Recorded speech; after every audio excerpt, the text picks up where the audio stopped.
how should I sit in the saddle?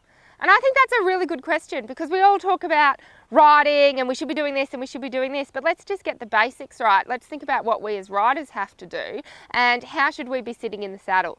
So a lot of riders may have the fault of they're leaning a little bit too far back, and that means their legs are coming forward. They'll never be able to effectively go with the horse in walk, trot or canter, because they're always behind the movement, and the legs are too free to swing because they're not sitting straight with their legs down. They can't get the weight down through the ankle because it's too much like this.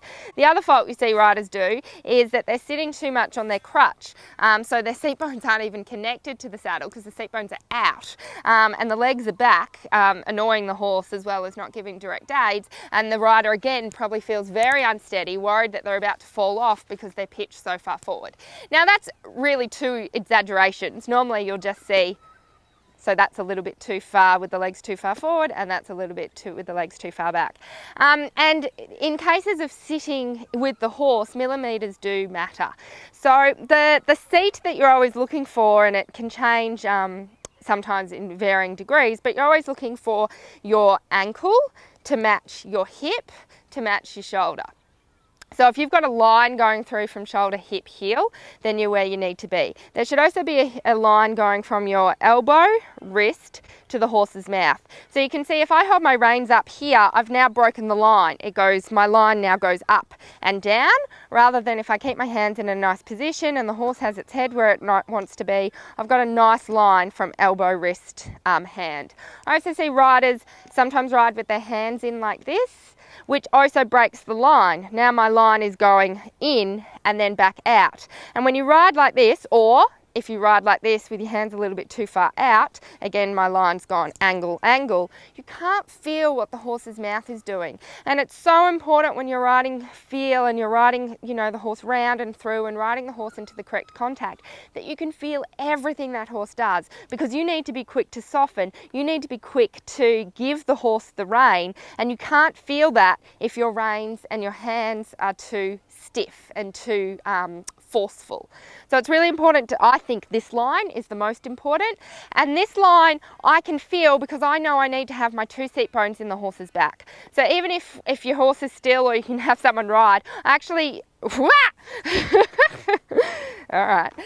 So really important to have someone hold the horse. Let me just put him here so he can't run away. But yeah, I would put my hands under my seat bones and going, okay, when I do this, you can feel when you tilt your body forward, your seat bone disappears. You can't feel your seat bone anymore. Then you can sit in the normal position and you can feel your seat bone really nice down into the horse's back. The minute you do this, you lose your seat bone again. So seriously, you might look a bit funny, but I used to do this all the time. I used to just go, okay, someone lead the horse. Let me feel what it feels like to have my seat bones where they need to be. Because when your seat bones, I call it plugged into the horse. If you think of Avatar, when they plugged in, that's what you want to feel, that your seat bones are connected to the horse's back. Your back is his back. And when you're like that, your legs and your upper body and everything, it becomes in line anyway, because that's from the seat bones. So you can see and I used to just halt a lot because I could have a position in halt, and then the minute I went into a faster gait, I kind of lost the position. So you can see in walk, yes, it's moving, and yes, my hands need to move a little bit because his neck moves a little bit in the walk. But when your seat bones are plugged into the horse and you're in the correct alignment, your body can swing with the horse. You don't need to force it to swing. It just naturally flows with the horse. And then when you go into sitting trot, again, you can just feel those two seat bones. And lots of people that can't sit trot, it's because their seat bones, they've lost their seat bones, so then they bounce. So if you can just plug your seat bones into the horse's back and rub your back up against a blackboard, you've got your trot. And then canter.